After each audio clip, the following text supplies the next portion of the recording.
turn a little bit in terms of looking at the future and what your vision is for Grameen in the future. And one of the things we did before this podcast was reach out to some of our audience that is really interested in microfinance and ask them personal questions. And Jessica Flannery, who's one of the people that started Kiva.org, she asked, what is Grameen's expansion strategy for the future? And as a follow-up, what role does Africa play in that expansion strategy?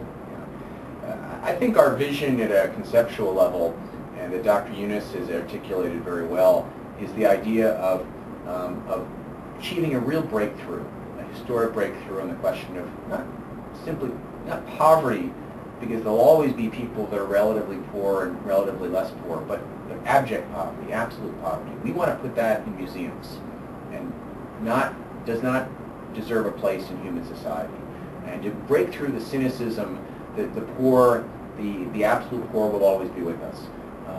That's at the high level. That's our vision. The way that you do that through microfinance and complementary approaches is you really need to measure what's happening to the poor when they borrow, because some borrowers and some programs in some regions of some countries achieve very rapid progress, 2 to 3 years, and they're out of poverty.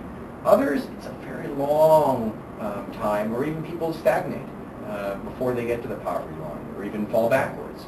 So being able to rigorously, but in a time-sensitive way, get data about what's happening to the borrowers, we as an industry have a long way to go. And we've tried to develop a tool, Grameen Foundation, for our partners that we're making freely available in an open source kind of a way, and we're developing it in more and more countries.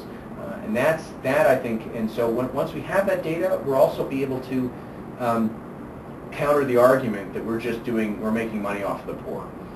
We're making money off them, but the poor are making money off of us. Yeah. But we can't prove that now like we should be able to be. And in Africa, I'm very excited to say that where we've only been active really in 2 to 3 countries in sub-Saharan Africa, Northern Africa, we've had a bigger role.